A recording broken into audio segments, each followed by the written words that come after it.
Good morning. Myself, Dr. Vivekanshu.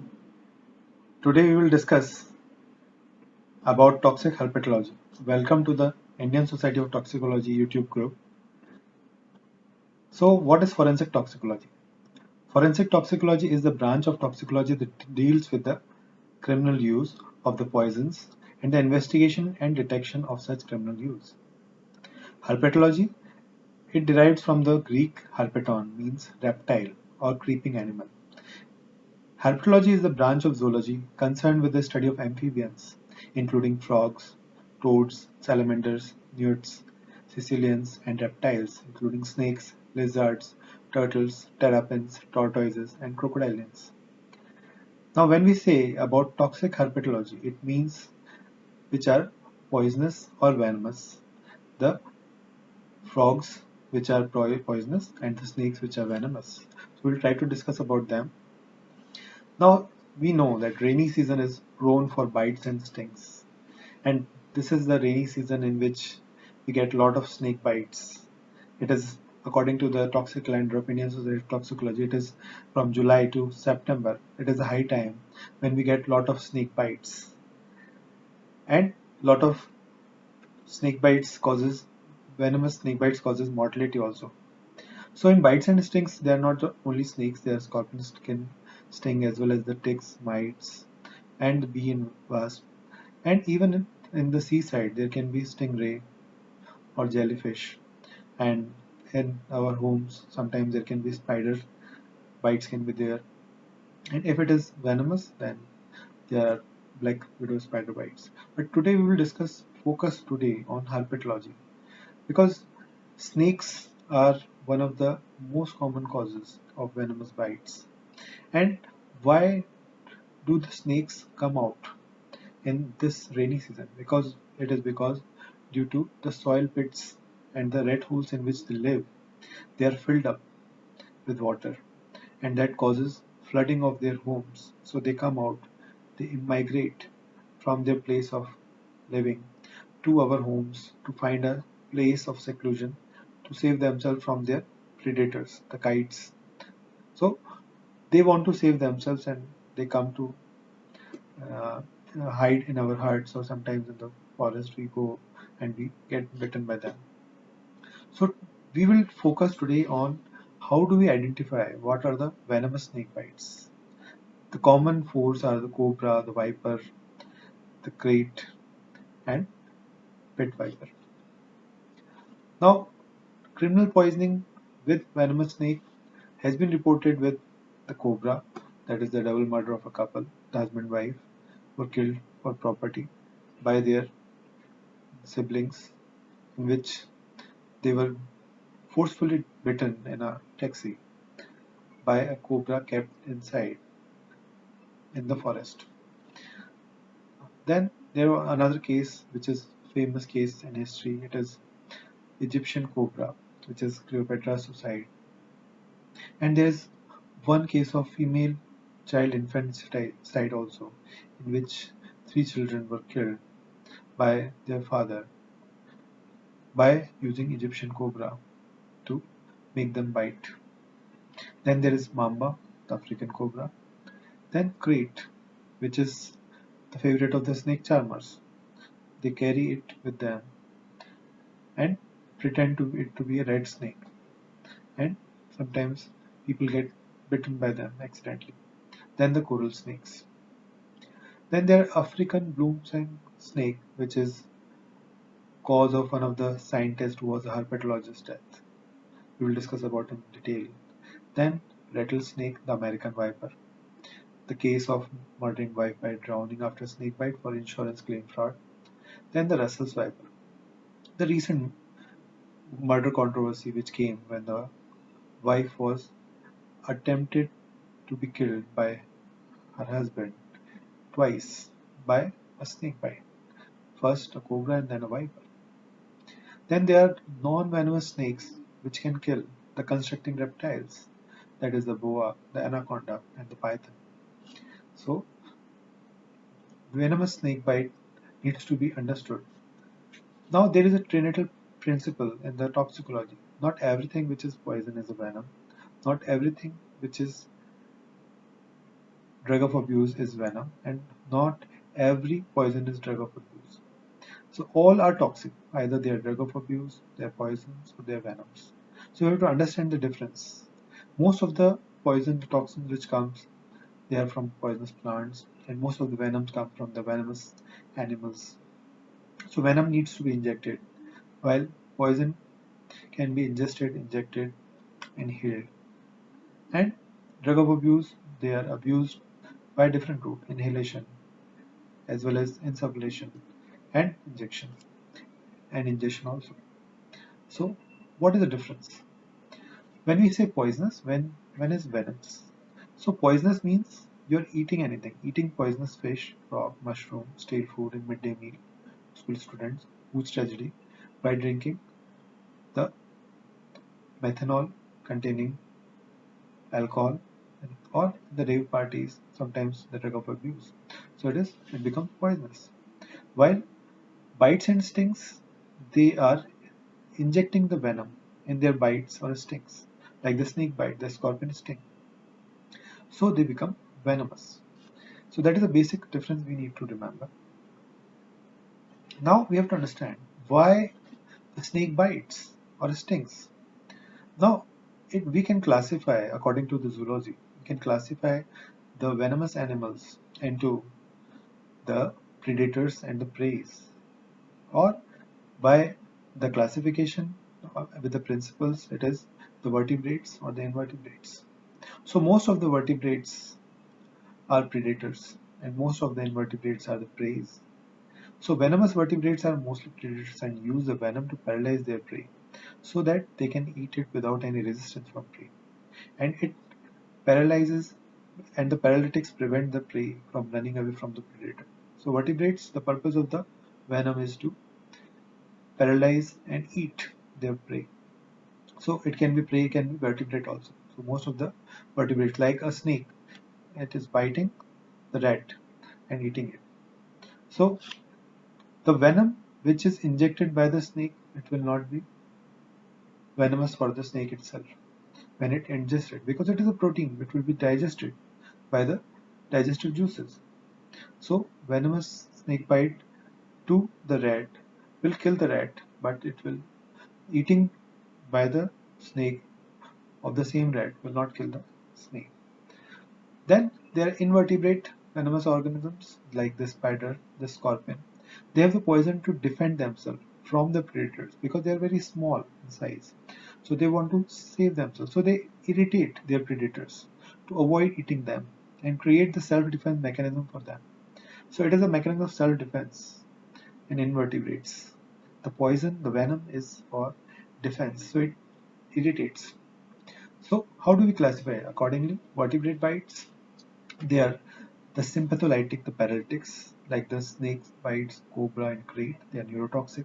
Viper, they are vasculotoxic, and they causes disseminated intravascular coagulation, acute kidney injury.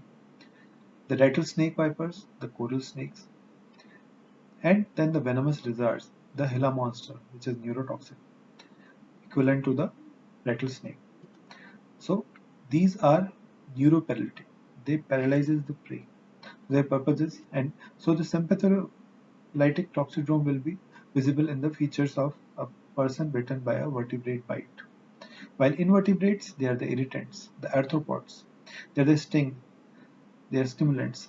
They are sympathetic. They will stimulate, the blood pressure will shoot up, the pulse will shoot up, the the size of the pupils will increase. So everything will increase, like the scorpion sting, then causing autonomic storm. Then the Indian scorpion sting, they are cardiostimulant, they causes cardiac arrhythmias. Then the bee sting and wasp sting, they are causing anaphylaxis. The spider bites, like the black widow, brown recluse spider, tarantula, they causes cramps and convulsions. The Spanish fly, the cantharides, they causes priapism and convulsions. Then centipede and millipedes, they causes severe pain and swelling and the part which is bitten. Now coming to the snakes, because that is our primary discussion today on herpetology. Now there are few common features which you can use to identify snakes by looks before going near to them. If we get a photograph that this is the snake which is bitten. Sometimes the victim or their attendant bring the photograph of the snake, or sometimes a dead snake also they bring with them. So we can identify them, and that can help us out in further management of the patient, because if it is neurotoxic, then immediate ventilator support is required. If it is vascular toxic, uh, immediate bleeding has to be stopped, airway has to be secured, because that will compromise the airway. And we need to arrange blood products for restoring the blood coagulability, which is deranged in cases of vipers. So how do we identify viper? They are thick jute rope-like, light brown in color, dark brown color, chitkabra सांप, the patterned snake, like the Russell's viper. So it is thick jute rope-like because it is the habitat in which they live, the dry area, and they try to hide themselves by camouflaging. And a chitkabra patterned snake. Then there is a jute rope similar to jute rope viper with a pit on the nose, then it becomes pit viper. Or there is a small thin jute rope like chitkabra snake with saw scales, so it becomes saw scaled viper. And it has a side winding mark on the sand, so it becomes the sizzling quality in which it moves, and the sound which it makes, sizzling sound it makes, a warning sound. So side winding marks can be seen on the sand in the saw scaled viper.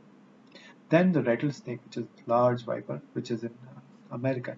It is jute rope like chitkabra सांप with a rattling tail, which makes a sound. Then the black nylon rope like snake, that is a crate. It is nylon like, not like jute rope. It is shiny in color. So rope which is shiny in color, and it is thin. It is crate. And if it is having a banded horizontal bands, then it is black nylon rope like thin banded snake, banded crate.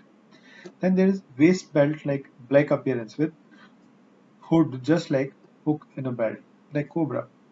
So they are easy to identify by looks. I will show you some specimens. Like this is the cobra. You have already seen. This is the cobra, in which you can see the hood is there, hood mark is there, and there can be bispectacle mark which can be visible in some of the cobras. Like this, you can see the bispectacle mark, or like this, the bispectacle mark is there, and then there is the tongue, the split tongue is there, and then the fangs which are there. So fangs in the mouth, it is visible, and you can see the scales. The scales are on the dorsal surface, they are small little round scales, and on the ventral surface they are large horizontal scales covering the whole ventral surface. So these are all signs of a venomous cobra. It is a tapering tail, long tapering tail. So we'll discuss how to identify them by identifying the scales. It is just to showing you the common cobra. Then we come to the crate, which is similar to this, but it is not having any hood. So it can be flat, but it is not having a hood. Then it will become like a crate. So it is black shiny in color and without any having any hood. So it is the crate, right? Then coming to the coral snake. So coral snake is, you can see, it is also just like crate. It is just like crate, and it is mostly found on the coral reefs. So you can see this is thin with a small head. The scales on the dorsal surface, they are small and round, and on the ventral surface they are large and horizontally placed, covering the whole ventral surface with a tapering tail. So these are all, you can see the small flattened head of the crate as well as of the coral snake. So these are some of the common identification points in which we can identify. And then the viper, you can see the viper, the chitkabra सांप. You can see the pattern is there, patterned snake. So it is different from cobra and crate, and it is vascular toxic, and it is not having a hood.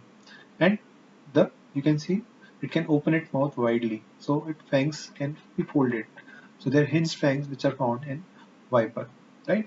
And in the rattlesnake, we have, this is the rattlesnake. You can see large snake with a rattle.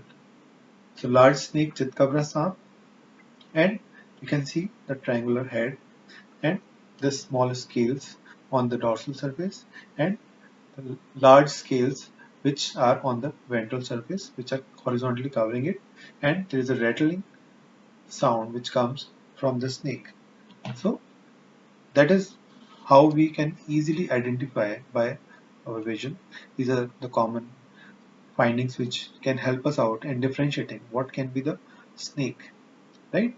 So then there is African cobra. African cobra is having just like the cobra, but it is having a small hood. So African cobra is light gray or green in color, and it is having a hood which is smaller, not so large.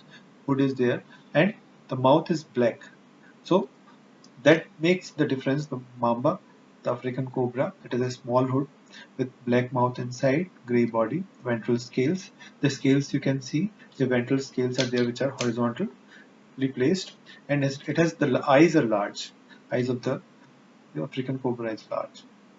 The common trait we can identify by the jute rope like the nylon rope like appearance, thin shiny nylon rope, and it causes flaccid bitten limb, that is it is causing no wound swelling. So site of bite is also very small, and it is thin. Sometimes a single bite mark may be visible in common trait. Now coral snake. Now in this there is mostly it is not available in India, but sometimes some people may bring exotic snakes. So this is the Texas coral snake you can see. So in this you can see the red and black, that is you can see the red and black. So it is the venom black. So in this there is red followed by black markings. So it is non-venomous, and if it is black is not with it comes with yellow, that is there is yellow mark, then black, and then red, then it becomes the it can kill a fellow, that is it is poisonous. So if this you can see there is red mark is there and yellow both sides, so it can be venomous coral snake. It looks like it is just like crate, small head, and it is long, and it is on the ventral surface. You can see the horizontal scales will be there, and on the dorsal surface there will be small scales. So this is the banded, just like a banded crate. You can see it is a banded coral snake which can be there.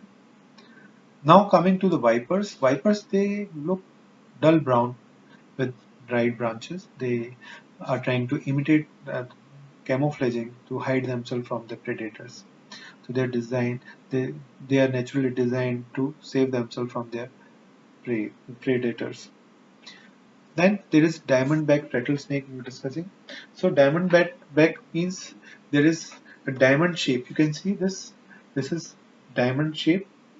So it is rectangular placed in a oblique manner. So it becomes a diamond shape. So diamondback rattlesnake with a rattle tail, rattling tail.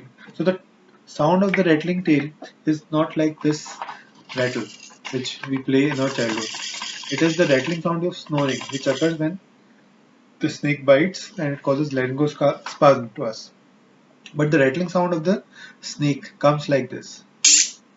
So it is the rattling sound of the tail. Can you identify this? The musical sound which comes. So this musical sound will be made by the rattlesnake to terrify its prey so that they will not try to run away. Or if the large animal is there, like a lion or an elephant, then they try to terrify them to get away from their way so that they can move forward. Especially, so that is a typical diamond black rattlesnake. There was one famous case which occurred in which crime scene reconstruction was done. It was the husband, Mr. James, who used diamondback rattlesnake, the American viper, because it is vasculotoxic and it has the same pattern, chitkabra samp, but it is diamond shaped. So that makes the difference. That if it is diamond shaped chitkabra samp and with a rattle, so it becomes a rattlesnake. So he did murder in a planned way in which he first tied his wife, and then he said that there is a doctor who is coming to examine, and after tying him in the lithotomy position, then he made the viper to be kept in a box, the rattlesnake viper. It was kept in a box, and he brought the box to her leg, and that's how the snake made a bite, and then she was paralyzed and she went into DIC, and then she was drowned by her husband. The purpose was to claim the insurance, so it was an insurance fraud. He wanted the life insurance claim from her wife's death. So he made the snake to bite, and then he drowned her so that it looks like an accidental death by drowning. But when postmortem was done, there was a snake bite mark, and it was postmortem drowning which was there. There was no diatoms were found in the lungs. There was That was a proof that there is the death of the victim was before drowning. So it was postmortem drowning which occurred. So that proved the case, and that was a landmark case which occurred with connected to the rattlesnake in history. So the crime scene reconstruction was done in the court of law by, and the culprit himself was asked how he did this, and he demonstrated it in the court, that how he made the snake to bite his wife. Now, then the death adder. The death adder is, again, it is a viper, and it is common in Europe. It is a European viper. So adder word, it is also a patterned snake, just like we say the pattern of viper, but the patterns are in adding form. They are not just like this, they are in adding form, so it becomes an adder. So that is zigzag manner, the pattern is there. So that is the purpose. The adders have a V shape on their head and scales partially cover their eyes. Most adders have a distinctive black or dark brown zigzag marking on their backs, and some are pure black, then they become black adder. So like other vipers, the black European adders have hinged fangs through which venom can be injected into the prey. So the fangs are fang marks get folded into their mouth so that they can open their mouth widely during the bite, and they can inject more deeply the venom. So that is the purpose of hinged fangs and these vipers. So this allows our understanding about the common vipers. We discussed the rattlesnake, the adder. Then coming to African boom slang snake. Now it became very famous in 1957. A herpetologist Carl Smith. He died after being bitten by a juvenile boomslang, which he doubted could produce a fatal dose. And he actually made notes on the symptoms he experienced almost to the end of his life because he didn't believe that he will die. So he got confused the boomslang with the common non-venomous snake. So snake identification is very difficult, but in this photograph you can identify that the scales are visible down. You can see that in African bloom slang snake, you can there is the scales are there, and the scales are on the ventral surface. They are covering the whole. Their horizontal scales are there, and they are covering the whole ventral surface. So, and their large eyes are there. So that is one of the African boom slang snake, in which there is the long snake is there with head, and the head is small and it is triangular, and there is the scales on the dorsal surface are small and circular, and on the ventral surface which is touching the ground. So what is the purpose of these scales? The scales actually they help the venomous snakes to position themselves so that they can bite. So if there's, you can see the cobra. So if they have to position themselves for biting or hitting the prey, so they position themselves flat, and these horizontal scales they allow them to move suddenly forward. So this movement helps them to jump towards the prey to bite them, so that they do not run away because they don't have legs to hold the prey. So they have to use their venom to bite and to paralyze and then eat after the victim dies. Right? So that is the snakes which are having these horizontal flanks.